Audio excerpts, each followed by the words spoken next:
இந்த பொருத்தம் இருந்தா ரொம்ப கரெக்டா இருக்கும்னு ஏதாவது அறிவுரை சொல்லுங்க. இல்லைங்க. உண்மையிலேயே 10 பொருத்தத்துல அப்படி ஒரு விஷயமே கிடையாது. இல்ல. ஆனா, இப்ப நீண்ட கால லவ் நிலைச்சு நிக்கிற மாதிரியான ஒரு சூழ்நிலை நிறைய ஜாதகங்களுக்கு இருக்கிறதில்ல. இந்த முதல் பொருத்தமே உங்களுக்கு நல்லா இருக்கும்போது, பாக்கி அதை பத்தி நம்ம பெருசா கவலைப்பட வேண்டியதில்லை. ஒருவேளை இங்க மனசுல ஏதாவது ஒரு கோளாறோ, ஒரு குழப்பமோ வந்துருச்சுன்னா, அப்ப நீங்க ஜோதிடம் பார்க்க தேவை வரும். கடந்து போகிறதுக்கு தெரிஞ்சிட்டாங்க அப்படின்னா அவங்க தப்பிச்சுக்கிறாங்க. அதை சரி பண்ண தெரியாம இல்ல இது எனக்கு சரி வராது சரி வராது சரி வராது அப்படிங்கிற ஒரு முடிவிலே இருக்கும்போது அவங்களுக்கு அந்த உறவு கெட்டு போகிறதோ இல்ல பிரேக்கப் ஆகிறதோ இல்லைன்னா அது ஒரு மோசமான கண்டிஷனை போய் அடையிறதோ அடையத்தான் செய்யும்.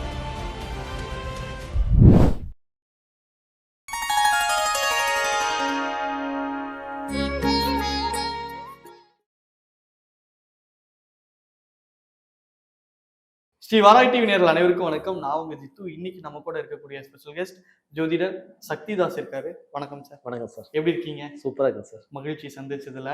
நிறைய விஷயங்கள் பேசலாம், ஆன்மீக ரீதியாகவும் ஜோதிட ரீதியாகவும் பேசலாம். கண்டிப்பா. இப்போ நான் ஜோதிடத்துல இருந்து வரேன். சரி. இப்போ உங்ககிட்ட வரவங்க எனக்கு இந்த பிரச்சனை தாங்க சார் நான் வரேன் அப்படின்னு வருவாங்கல்ல. ஆமாங்க. நீங்க ஒரு ஜோதிடரா எந்த பிரச்சனையை பாக்குறீங்க, அதிகமா ஃபேஸ் பண்றீங்க?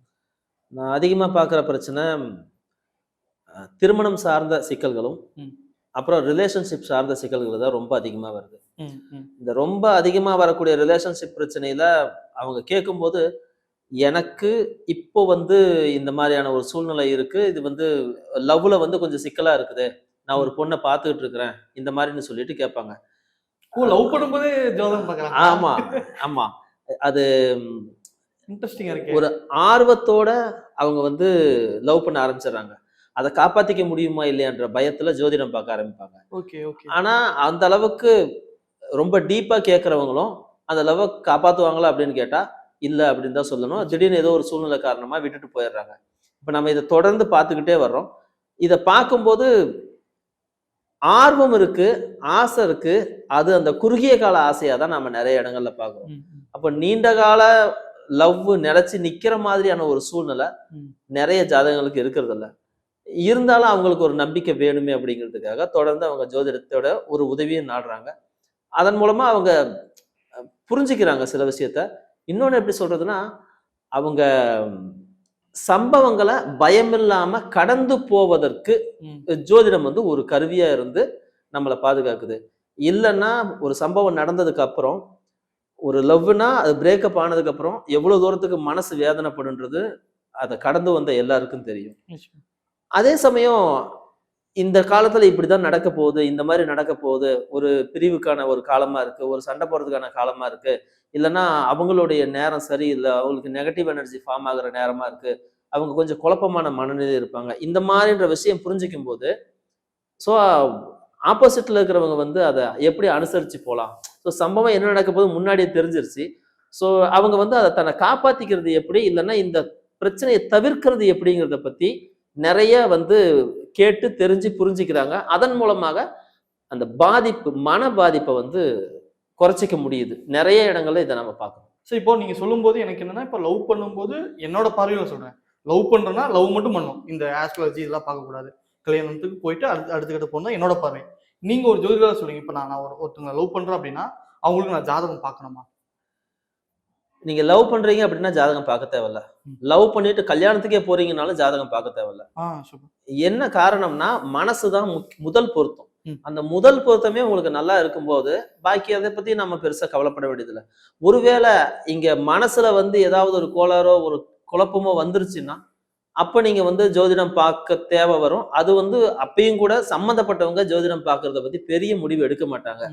கூட இருக்கிறவங்க தான் அவங்களுடைய வாழ்க்கை நல்ல விதமா இருக்குமான்றதை பத்தி தெரிஞ்சுக்கிறதுக்காக பார்ப்பாங்க.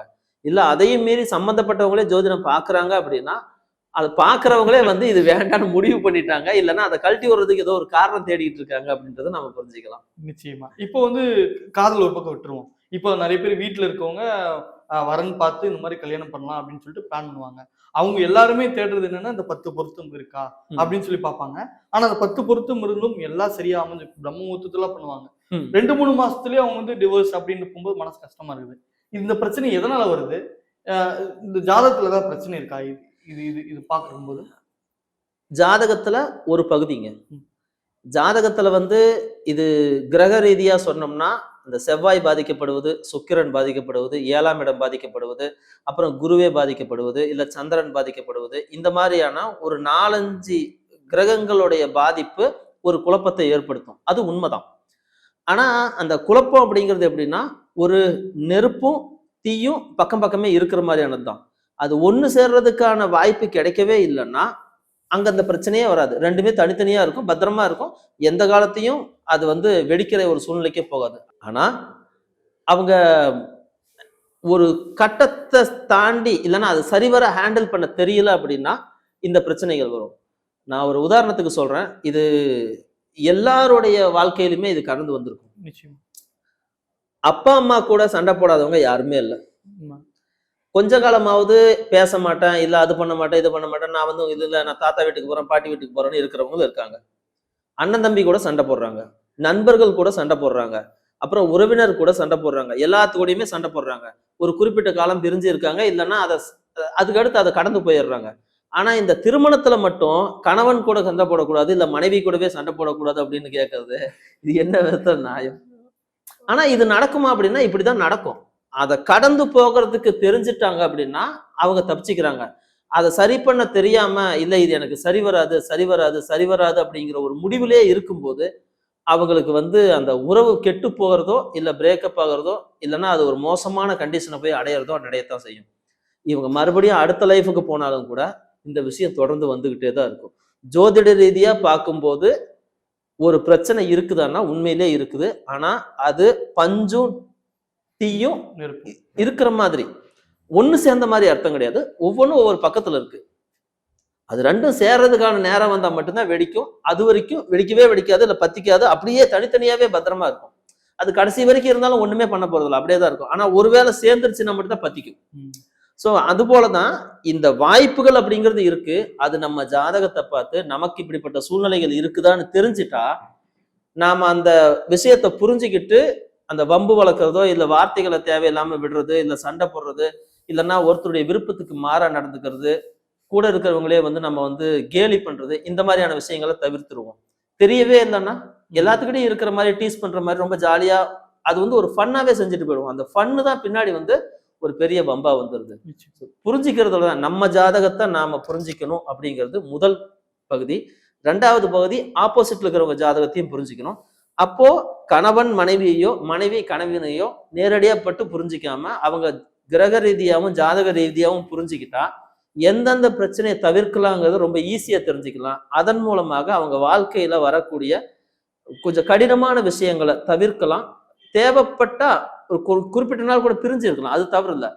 ஆனா அந்த குறிப்பிட்ட நாள் பிரிவை வந்து சண்டை சச்சரவு இந்த மாதிரியான காரணங்களால பிரிஞ்சுட்டா மறுபடியும் சேர முடியாது. சேர்ந்தாலும் மனப்பொருத்தம் வராது. அப்புறம் அந்த வெறுப்பை வந்து எந்த காரணத்தை கொண்டு நீக்கவே முடியாது. அது நிறைய கஷ்டங்களை தான் உருவாக்கி தரும் வாழ்க்கை. நிச்சயமா. இப்ப திருமணம் வரும்போது பொருத்தம் பார்க்கறதுன்றது நம்ம பேசணும் இதை பத்தி. ஆமாங்க. இந்த பொருத்தத்துல விட இதுதான் மெயின். இதை பாருங்க, இந்த பொருத்தம் இருந்தா ரொம்ப கரெக்டா இருக்கும்னு ஏதாவது அறிவுரை சொல்ல முடியுமா? இல்லைங்க, உண்மையிலேயே 10 பொருத்தத்துல அப்படி ஒரு விஷயமே கிடையாது. இல்ல. ஆனா ஜாதக பொருத்தத்துலன்னு வந்து நம்ம எடுத்துக்கலாம். இப்ப சந்திரனுக்கு சந்திரன் 8ல இருந்துச்சு அப்படின்னா 2 பேருடைய கருத்துக்களும் வெவ்வேற மாதிரி இருக்கும். அதை வெளிப்படுத்தும் தன்மையும் வெவ்வேற மாதிரி இருக்கும்.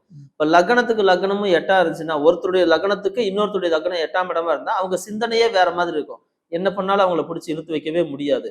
அப்போ நாம ஒண்ணு இந்த ஒருவருடைய லக்னத்துக்கு இன்னொருத்தருடைய லக்னம் 3ஆவதாகவோ இல்ல 11ஆகவோ வந்தா அங்க பிரச்சனை தீர்ந்துருச்சு.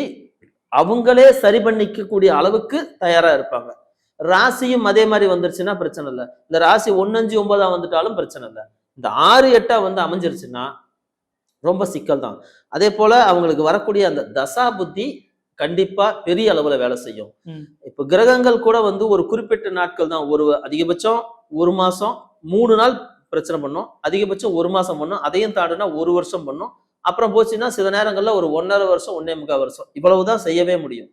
ஆனா தசா புத்திகளின் அடிப்படையில பார்க்கும்போது அவங்க முழுவதுமாக 10 வருடம் 15 வருடம் பிரிஞ்சு போகிறதெல்லாம் பார்க்கிறோம். சிலர் கல்யாணம் பண்ணிட்டு வெளிநாடு போயிடுவாங்க.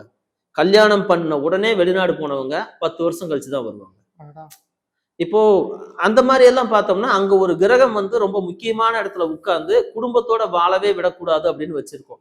இப்போ வெளிநாடே போகாம உள்ளேயே இருந்தாங்க அப்படின்னா 2 பேரும் அடிச்சுக்கிட்டு டிவோர்ஸ் வாங்கிட்டு 2 பேருமே கல்யாணம் பண்ணிக்க மாட்டாங்க. 2 பேரும் தனித்தனியாவே இருப்பாங்க ஒரு 10 வருஷம். 10 வருஷத்துக்கு அப்புறம் அவங்களுக்கு திடீர்னு ஒரு சிந்தனை வந்து கல்யாணம் பண்ணிக்கலாம் அப்படின்னு சொல்லிட்டு போவாங்க. ஸோ இதை புரிஞ்சிக்கிறதுல மட்டும்தான் நாம இது எப்படி போகும் அப்படின்றத வந்து கணிச்சு நம்ம லைஃப்பை நம்ம சரி பண்ணிக்க முடியும். எல்லாம் இன்னைக்கு வேகமா இருக்குது அப்படின்றதுனால இந்த திருமண வாழ்க்கையும் கூட ரொம்ப வேகமா ஏற்பட்டு வேகமா முடிஞ்சு. அது வந்து ஆனா நம்மளை சுத்தி இருக்கிறது தான் மாறிக்கிட்டு இருக்கே தவிர சில குறிப்பிட்ட விஷயங்கள் இன்னைக்கு வரையும் மாறாம ஸ்லோவா தான் போய்கிட்டு இருக்கு. அந்த ஸ்லோவா போற விஷயங்கள் வந்து நம்ம வாழ்க்கை, நம்ம மனநிலை, இதெல்லாமே அதை கொஞ்சம் புரிஞ்சுக்கிட்டு நடக்கும்போது இது சரியா போயிடும். ஆனா கிரகங்கள் இல்லாம இங்க வந்து ஒருத்தர் கூட சேர்றதோ ஒருத்தரை விட்டு பிரியறதோ கண்டிப்பா நடக்கவே நடக்காது. இந்த குடும்பங்கள் நல்லா இருக்கிறதுக்கு காரணமான கிரகங்கள் அப்படின்னு சொன்னோம்னா குரு, அப்புறம் சந்திரன். இவங்க 2 பேரும் ஓரளவுக்கு நல்லா இருந்தாங்கன்னாவே வந்து ஓகே, செட் ஆயிடுச்சுன்னு சொல்லிடலாம். இதுல 2லயே குருவும் கெட்டு போச்சு, இந்த பக்கம் சுக்கிரனும் கெட்டு போச்சு, இல்ல சந்திரனும் கெட்டு போச்சு, செவ்வாயும் கெட்டு போச்சுன்னு வந்துட்டா கண்டிப்பா அந்த குடும்பங்கள் வந்து பிரியறத நம்ம நிறைய இடங்கள்ல பார்ப்போம். எங்களுக்காக இவ்வளவு நேரம் ஒதுக்குனதுக்கு ரொம்ப நன்றி. ரொம்ப நன்றி. வாராகி நேயர்கள் அனைவருக்கும் நன்றி.